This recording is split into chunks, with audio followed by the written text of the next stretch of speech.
Hi all, this is Simona Rich, and in this video we are going to go through some of the chapters of the book, 3 books of occult philosophy or magic, written by Cornelius Agrippa. And I really enjoyed reading this book. I finished it recently. I think it has many interesting concepts that I believe are true, some of them, on how magic works, but also I found this book to be mixed with medieval superstition. So yes, some of the principles shared in this book I believe are definitely true, whilst some claims I believe are false. So I'm going to read out some of the things that I found useful, I guess, starting from the first chapter. The first chapter is really good, explaining how nature works, and that's why magic works. It basically explains how the laws of the nature work, what elements are, and how that applies to magic. So let's start. The first chapter. Seeing that there is a threefold world, elementary, celestial, and intellectual, and every inferior is governed by its superior, and receiveth the influence of the virtues thereof, so that the very original and chief worker of all doth by angels, the heavens, stars, elements, animals, plants, metals, and stones, convey from himself the virtues of his omnipotency upon us, for whose service he made and created all these things. So it basically explains that magic works by correspondences, and since superiors govern inferiors, if we take the ones that govern us, which are stars, and if we use their energy, we are going to get much more powerful results in magic than if we take, for example, the essences of plants, though they are useful also.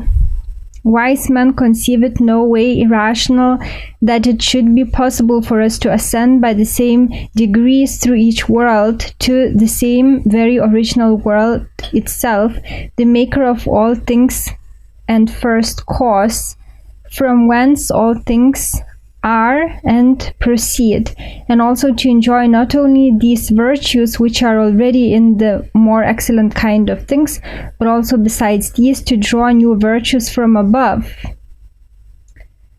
Hence it is that they seek after the virtues of the elementary world through the help of physic, I think it's the name, physic, and natural philosophy in the various mixtions of natural things, then of the celestial world in the rays and influences thereof, according to the rules of astrologers and the doctrines of mathematicians, joining the celestial virtues to the former. So basically this book explains how we can employ the rays of various stars and planets, and I found yet another magic book that I possess of even more detail into going about how to collect those rays of planets and various stars by making, I don't know how it's called in English, in Vedic astrology, it's called yantras. So you basically have some kind of energy transmitting material to engrave upon, like some kind of metal, like gold or silver. Or in medieval magic books, I read that also the skins of animals properly prepared suit for this work. And also I think Vedic astrologers use the tree bark for that purpose also, and basically you inscribe either the number or the symbol of the planet whose energy you want to receive, and you engrave that symbol on the auspicious day of that planet, and the best thing is to do that on the auspicious hour as well, when the planet is well aspected by benefics, for example, or receives no evil aspect. And basically this will collect that energy that particular planet or star represents, and that item is going to be energized through that, in that way, in that specific way, and then it will produce certain effects in your life. So this book explains the philosophy behind these kind of undertakings, but there are other magic books that explain exactly how to do it. And interestingly, many magic books mention that without the spirit, you cannot receive the connection from the stars. Like they say, without sacrificing some animal or using the blood of some animal, like in the Old Testament is told, life is in the blood. Without this connecting link, which is the spirit, between you and the celestial influence, according to some magic books, it's not going to work.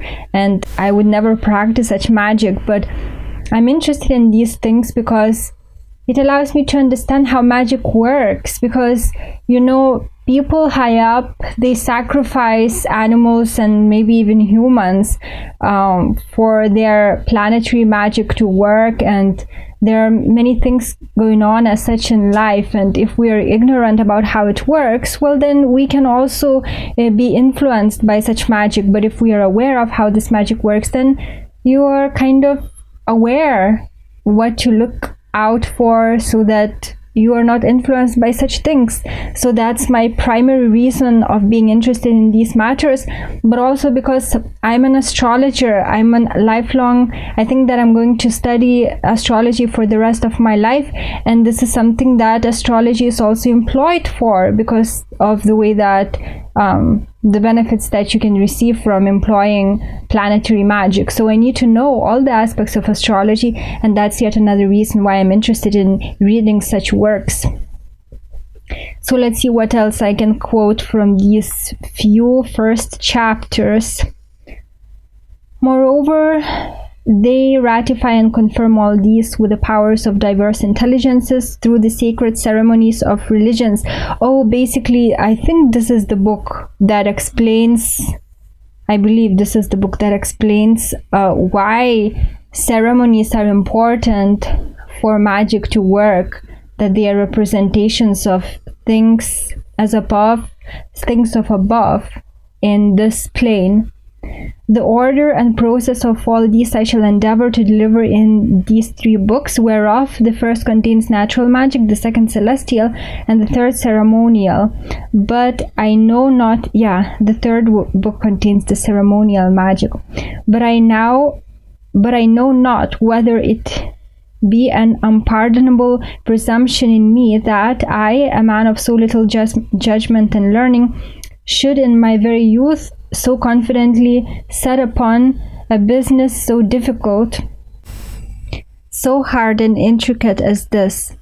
Wherefore, whatsoever things have here already and shall afterward be said by me, I myself, any further than that, shall be approved of by the universal church and the congregation of the faithful. Now, chapter 2, what magic is, what are the parts thereof, and how the professors thereof must be qualified.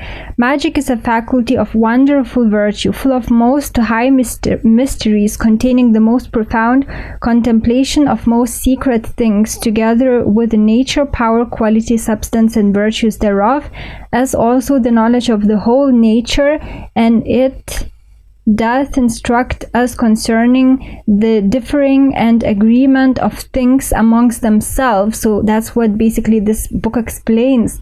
What things agree with one another and what things disagree with one another. And that's important to know, because according to magic, you can, for example, even heal diseases by introducing something that is against the nature of that disease, so that the disease is driven away. Because according to how magic works, each element has certain signature, and some signatures agree with one another, and those signatures are combinations of star influence. influences, and yet others disagree with one another. And so basically, if you really understand the astrological signatures of different things of this universe, different things of this world, then you will be able to increase the influences of one quality or substance and decrease another according to your will, because you might want to increase your success, for example, so you can get in possession of things that attract that success. For example, items that are influenced by solar power or Jupiter energy. And you can also reduce the things that you disagree, that you don't want in your life, by introducing substances into your life that are disagreement with that thing which you don't want, so they repel it. Now, theological philosophy or divinity teacheth what God is, what the mind, what an intelligence, what an angel, what a devil, what the soul, what religion, what secret institutions, rites, temples, observations, and secret mysteries are. It instructs us also concerning faith, miracles, the virtues of words and figures, the secret operations and mysteries of seals. Oh, so yantras of Vedas, I think they are called seals here. And as Apuleius says, it teaches us rightly to understand and to be skilled in the ceremonial laws, the equity of holy things, and rule of religions. But to recollect myself, these three principal faculties magic comprehends, unites, and actuates. Deservedly, therefore, was it by the ancients esteemed as the highest and most secret philosophy. It was, as we find, brought to light by the most sage authors and most famous writers, amongst which principally, and there are some Marxists and Zoroaster, were so famous that many believe that they were the inventors of the science. Let's see what else I can quote from this book. Of the four elements, their qualities and mutual mixtions. There are four elements and original grounds of all corporeal things: fire, earth, water, air, of which all elemented inferior bodies are compounded, not by way of heaping them up together, but by transmutation, and union. And when they are destroyed, they are resolved into elements. For there is none of the sensible elements that is pure, but they are more or less mixed, and apt to be changed one into the other, even as earth becoming dirty and being dissolved becomes water, and the same being made thick and hard becomes earth again, but being evaporated through heat passeth into air, and that being kindled passeth into fire, and this being extinguished returns back again into air, but being cooled again after its burning becomes earth or stone or sulfur, and this is manifested by lightning. Plato also was of that opinion that earth was wholly changeable, and that the rest of the elements are changed, as into this, so into one another successively.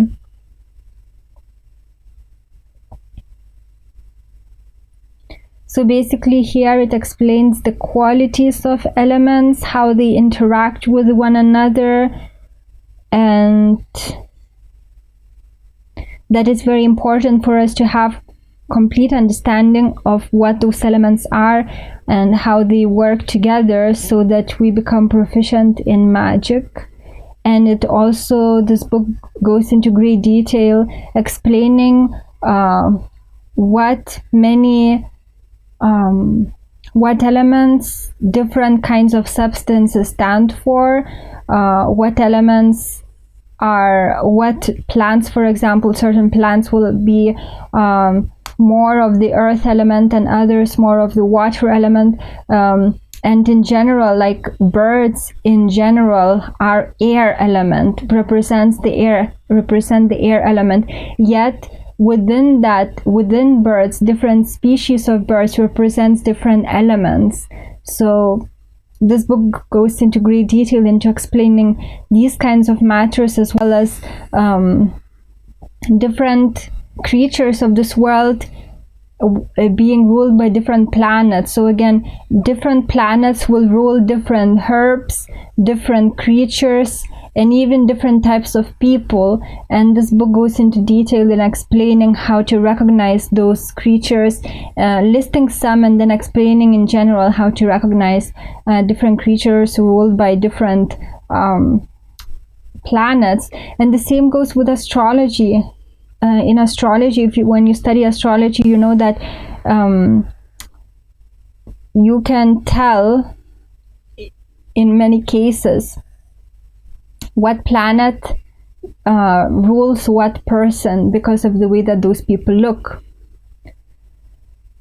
So this book also goes into detail about how to make offering for different planets to gain their energies. So for example, here is explained how to make an offering for the sun. So they say, if anyone shall hide gold or silver or any other precious thing, the moon being in conjunction with the sun, and shall fume the hiding place with coriander, saffron, henbane, smallage, and black poppy, of each or a like quantity, bruised together and tempered with the juice of hemlock, that which is so hid shall never be found or taken away. Also again, this is explaining one way of hiding items, and that spirit shall continually keep it, and if anyone shall endeavor to take it away, he shall be hurt by them and shall fall into frenzy. Okay, so basically here it explains fumes, what different fumes can accomplish. So some fumes, basically the author claims that some fumes can raise spirits. And here it's explained how to work with sun. So as often as we direct any work to the sun, we must make suffumigations with solary things, and if to the moon with lunary things, and so of the rest. And we must know that as there is contrariety and enmity in stars and spirits, so also in suffumigations onto the same. So there is also contrariety betwixt lignum aloes and sulfur, frankincense and quicksilver. Therefore spirits that are raised by the fume of lignum aloes are allayed by the burning of sulfur. Again, as I told, like it's taught in the beginning of this book, this is how it works. Some items, some substances agree with one another and strengthen one another, and some substances weaken with one another. So according to this book, some suffumigations, I don't know if I pronounce that right, raise certain kinds of spirits, and other suffumigations will raise other kinds of spirits. And you can even repel spirits through burning certain herbs or certain kind of wood. And in this particular chapter, and on this page that I marked, it's explained how to receive virtues from planets. So let's see. Here it explains about how to attract the virtue of the sun, what kind of items to use, and here it explains about how magical rings work. So maybe I'll read something out of this chapter also. Rings also, which were always much esteemed of by the ancients, when they are opportunely made, do in like manner impress their virtue upon us, inasmuch as they do affect the spirit of him that carries them with gladness or sadness, and render him courteous or terrible, bold or fearful, amiable or hateful, inasmuch as they do fortify us against sickness, poisons, enemies, evil spirits, and all manner of hurtful things. And interestingly, I do believe that rings began to be worn as a way to protect yourself, because even if you go if you research the reason why in India women wear bangles, I found that it's due to protection. It kind of, if bangles are made of specific metal, like gold, for example, they actually protect your health. They harmonize your energy field.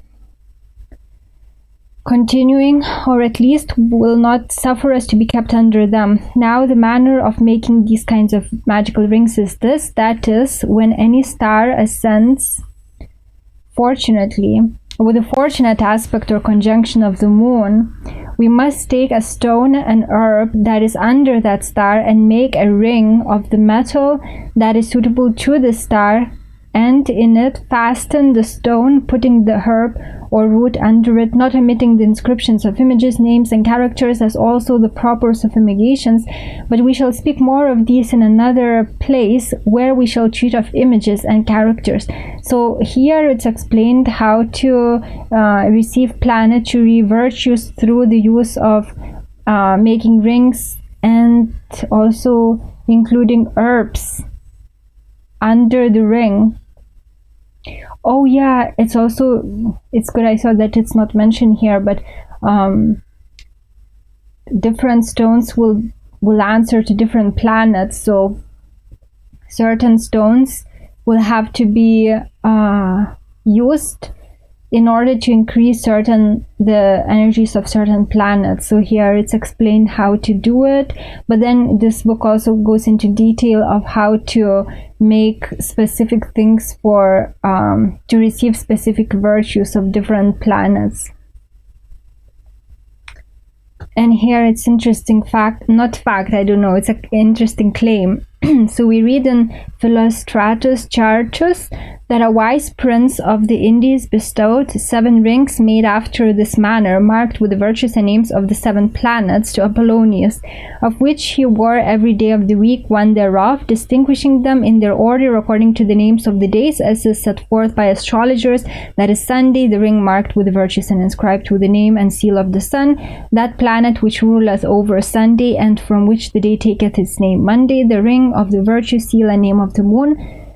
Tuesday, that is inscribed unto Mars, and so forth. And basically it's told that that person lived above 130 years, and also that he always retained the beauty and vigor of his youth. So that's also according to Indian astrology.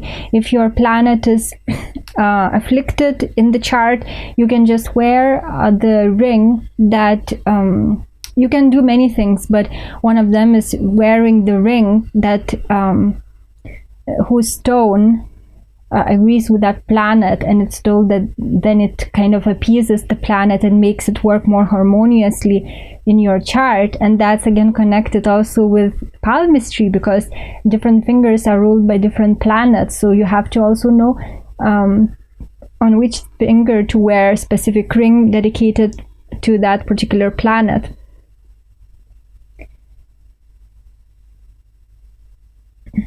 And here another, this page explains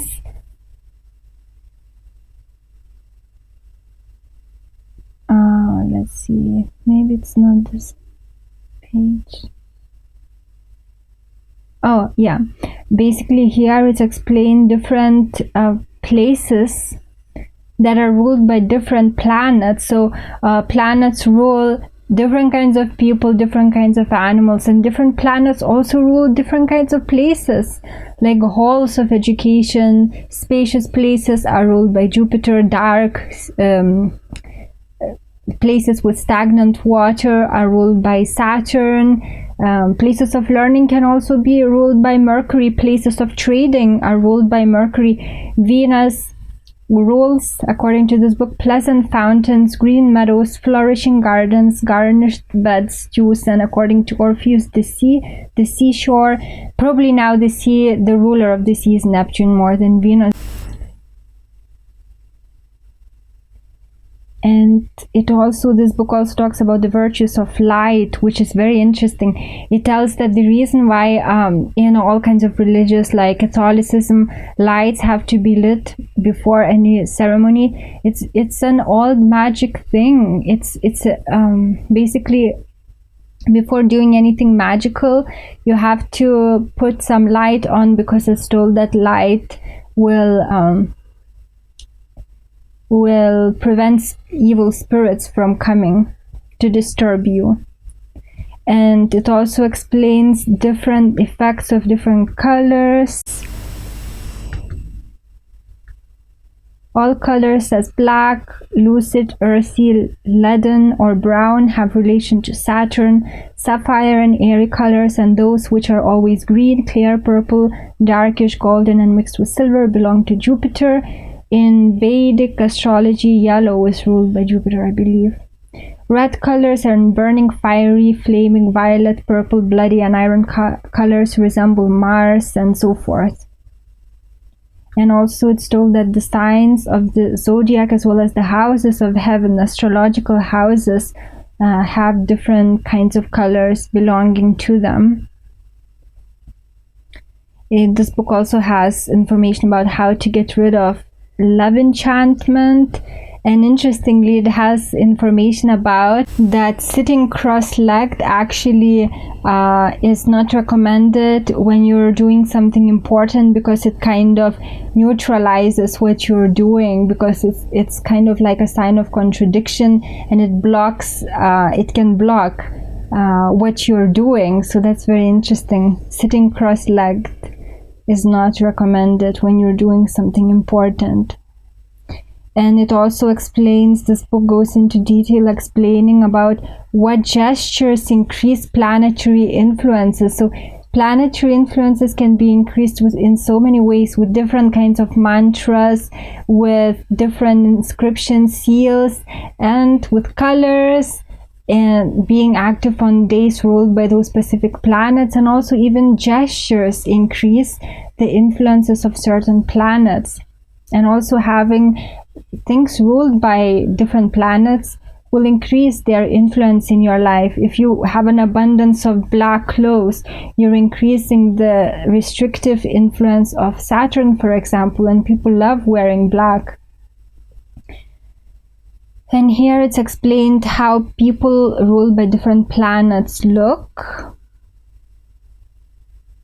And interestingly, I read this in other books also, that if you want to more activate the influence of some planet in your life, you have to imitate what it represents, so that you invite more of that planet's influence. So for example, if you lack beauty, you want to increase the influence of the planet of beauty, which is Venus, which means Venus is a planet whose quality is kind and happy and loving and social, sweet. So if you try to increase those influences and try to look after yourself, take good care of how you look, always appear neat, and take care to wear clothes that look beautiful. Basically, through these actions, you're increasing the influence of the planet Venus in your life, and it will give you more beauty.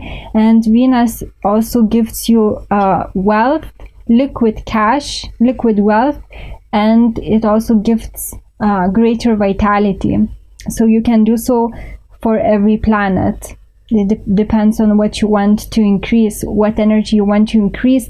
And also the energy of planets can be increased by donating specific things that are ruled by that planet. So if you find out what planet rules what thing, for example, the planet Venus, according to Vedic tradition, rules white color. So even if you donate things that are white, you're increasing the influence of the planet Venus in your life.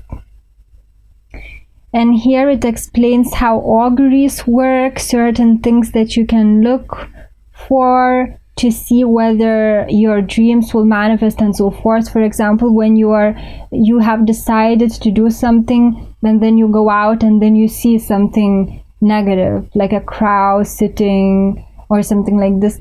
Basically, it explains that this may mean you should look at those signs, because they are there for a reason, and they tell you whether you will manifest your dreams or not. Or for example, if you're starting on a journey and then you go out of your home and you see that some negative sign from some animal, and those signs are explained in this book, then you should better go inside and step out on a more positive hour.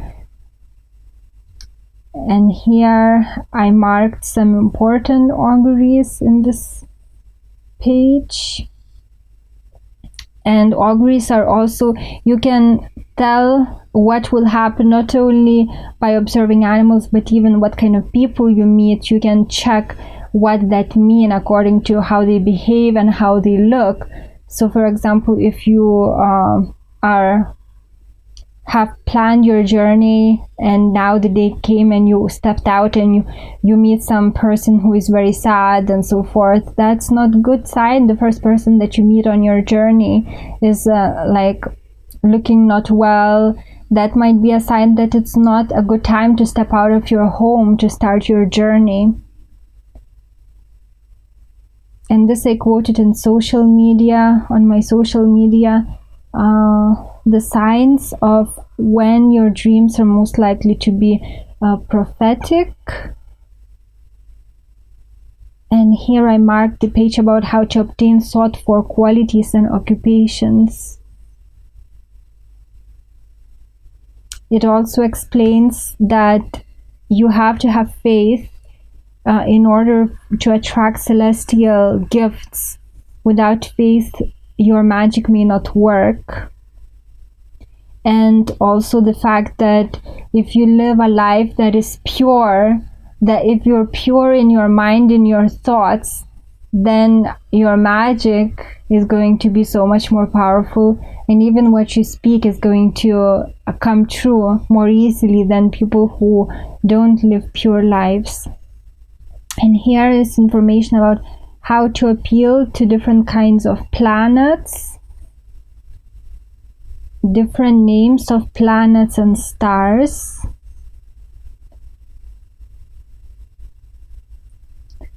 It deals about, it shares the importance of the power of letters, and this book claims that the Hebrew language contains letters that are the most powerful in planetary magic. And here you can see the symbols of different elements. And it explains that you can make yourself suitable for magic by living a pure life. Otherwise, if you want to become a magician and you live a very dirty life, it's going to attract so many misfortunes to you, and you will just attract evil spirits. You know, you're doing something spiritual and you're not spiritually clean, so you will just attract evil spirits into your life. And some people go mad when they engage in spirituality and their lives are not pure. It's just too dangerous. And this is the final chapter on making magic mirror, and I already made a video about it, so if you want to watch it, then I probably will link it to this video, and then you will be able to see also that video about how to make the magic mirror. So this is the last chapter, and that's the end of the book. So I think I summarized it in quite a short time, which is good. And I hope that you enjoyed this quick summary of this book. I think it's definitely worth reading, but it does contain many crazy superstitions. But if you can skip through them and get to the meat of this book about how elements work, how different things interact with each other, and different planetary days, what to do during them in order for your magic to be successful, then I think that it's going to greatly benefit you. And even if you don't plan to do anything to do with magic, I think it's good to read this book just to be aware how magic works, so that you know what to look for, what signs to look for if someone is employing magic. So I found this book very interesting, and thank you for the reader who actually encouraged me to review these books. It was some commenter on YouTube that encouraged me to do so. So I'm grateful for that, because I did benefit from reading this book. So that's the summary. Thank you for watching. Have a great day. Take care.